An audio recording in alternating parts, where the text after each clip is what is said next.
survivors! I hope that you all had a very good day, and today we've got quite a podcast for you.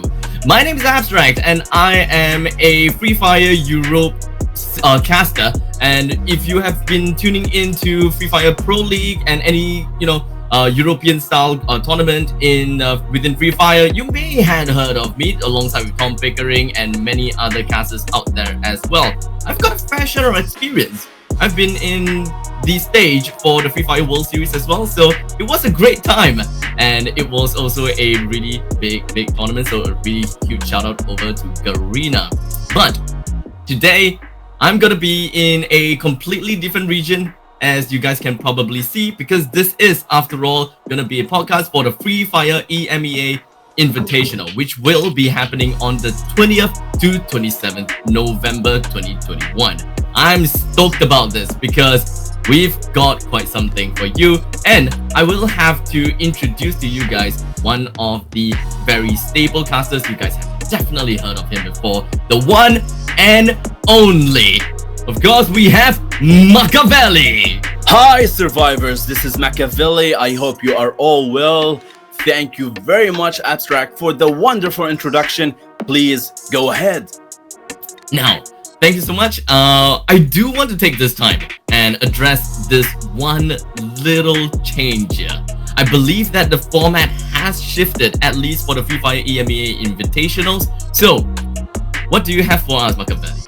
Yes, this is where really Abstract, which is very unique and which is new for the Free Fire Garena, which is the head start points. So most of the viewers are going to say, what is head start points? So basically, Abstract, awarded to the top 4 teams of each day in the preliminaries. So it means every team can get a maximum of 8 head start points. So we are going to have like 2 days, for the preliminaries, which is if the first place got the 4 points, is going to be with them for the next day. So the total is going to be, which is 8. This is going to be like a huge advance, for the team to be like more challenging and to be like, more, let's say, which is, competitive thing. And also those points are going to be followed them to the finals. So imagine this is very unique.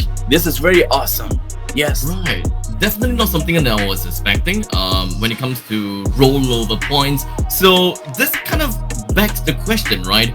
Yeah. Do you have to play aggressively in the games now? Because now that the game is pretty much split into half, it's split into 2, right? You have the preliminary rounds, and then you have the actual game itself. So does it actually make sense for any teams to just go all the way and just reveal all their tactics just for these few points in the preliminary rounds? Yeah, this is exactly where it's going to be like more challenge, because for example, like, if there's like let's say if the team get first place, which is like, let's say on 21, so he just earned a full of 4 points, which is similar to a beautiful quadruple. This is going to be like a huge for the team. Also, if the team is going to play offensively, which is in the beginning, they are going to show all the cards of them, and this will give the other teams the privilege to know their cards, how they are going to play. So this is exactly, Abstract, what's going to maybe to happen, which is I'm going to really to be excited for this, because it's going to be like a huge, if they really think about it and to be creative to do how to deal with this. Yeah. So we can pretty much expect that there may be a meta shift regarding how the players want to play the game. So there are 2 ways to play this to play the Free Fire EMEA Invitational right now. Yeah. It's either to play on the heads or the tails. Now let me elaborate a little bit more about that, right? To play on the heads basically means that you're the one to go all out for the preliminary rounds and get yourself 4 points or 8 points, somewhere around that lines, right? You will get additional points to roll over. Yeah. Or do you want to play tails? And that means that you don't do anything in the preliminary rounds. You play absolutely defensive. You don't try to show anything when it comes to your team fire tactics, when it comes to your kind of communication or how you usually drop. That's tail. So honestly, what is going to be the better way of playing? For me, to be honest, Abstract, I'm going to go with the tail. Why? So playing offensively can show all the cards, like I mentioned before, to the other teams, which is can hit them hard at the finals, unless if they make it on purpose with a plan B, they are going to win the finals. So I would go definitely with the tail. Be smart, move fast, and also be creative, and you will win the finals easily. That's my answer. Okay, we've got a really nice point of view coming from Makaveli. So here's where we can have a really nice debate, right? Because you have chosen tail after flipping that coin. So now I'm gonna flip that coin as well. It lands on head. Here's my understanding when it comes to playing on heads, right? Yeah. You would want to play aggressively in the early stages of the game, or rather within the preliminary rounds. And that pretty much means that you will be able to get a snowball when it comes to points. 4 points for day 1, 4 points for day 2, you can get yourself up with a cumulative amount of 8 points. And those points may make it or break the game. It may send you all the way from the middle of the leaderboards all the way to the top of the leaderboards. You don't really know. And we have seen a lot in many times. You know, Free Fire Pro League, we're looking at EMEA side, any kinds of major leagues. Yes. Small little points like this, they definitely make a difference. And we are talking about Free Fire Battle Royale after all, right? Yeah. If we are talking about, you know, ultimate squads, clash squads, maybe, yes, I would agree when it comes to picking out the enemy's tactics and play against them with the tactics, because you know exactly who you're dealing with. Exactly. Battle Royale though, you don't exactly know who you're dealing with, are you?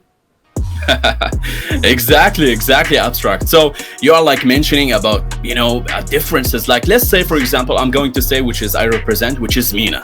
So especially in FFWS or FFAS or even the FFAL, which is Arab League, they always keep the last bite at the end. After they started other teams, their offenses, defense, what's the most common weapons, etc., they strike back hard. And to be exact, at the last round, and this is really, I always see this, Abstract, which is when other teams show all their cards, they suddenly lose, which is exactly what happened, which is we saw, which is in the FFWS and also FFAS, which is All Stars. Yeah.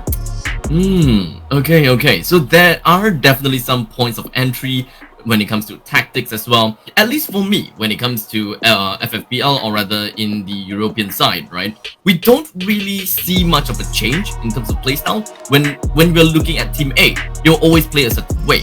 When we are looking at Team B, they will always play a certain way, because they can't exactly adapt to the situation, and you can't exactly get all the information that you need during that small period of time when you are engaging in a firefight. The only time that you will know who you're dealing with is if you have knocked someone down on the opponent's side, or your team has been knocked down by the opponents. And by the time you realize, oh crap, we're dealing with Team A, by that time it could be too late for you to adopt those kind of strategies that you were talking about, or rather your team were talking about in executing. That's my point of view, at least. Yes. I'm you know, I'm with this. You know, like what we saw, Abstract, you know, many tactics, many strategies. Communication is the most you know, number one also for me, because you know the leader, he must speak well with the other, you know, players. So everything play a role, and this is where makes it unique. And with the head start point, it makes it very special. This is my answer. The head start point thing though, that is quite a curveball. I gotta have to say, I am very stoked for the Free Fire EMEA Invitational solely because of that. This is not anything that you'll be able to see out there. So ladies and gentlemen, make sure you drill that information into your head. There are 2 rounds. Let me break it down for you guys again. And Makaveli, if I'm wrong, let me know. There are gonna be 2 rounds. Preliminary rounds and the actual round. In the preliminary rounds, it's pretty much all about rolling over points. You want to play well, you want to play bad, it's all up to you. If you play well, you get points that will be rolled over to the main game. And if you don't get any points, well, you keep some tactics for yourself. So Yes. It really depends on how you want to play here, which is why we will call this playing heads or tails. So like what we mentioned, and we are going to repeat this again because this is unique, this is special, this is the first time we have this. So imagine he will go to the finals with 8 points if he play well, of course, which is with the second round or the second day in the preliminaries. So imagine he will go to the final, which is, but the weak point in here, Abstract, which is the team who is going to get the 8 points, of course he's going to show all his cards, of course he's going to show all his tactics, all his strategies to the final, which is he's going to be like in a very weak position because other teams are going to be able to understand him, how he played, especially when he reached the finals. So it will be a very competitive, and very, very, very hard, like strike him in the head and in the neck, sorry. So this is going to be, amazingly, which is amazing. If the team being creative, being like think out of the box with the 8 points, moving to the finals, but he know how to deal with the other teams, this we are going to see something which is amazing.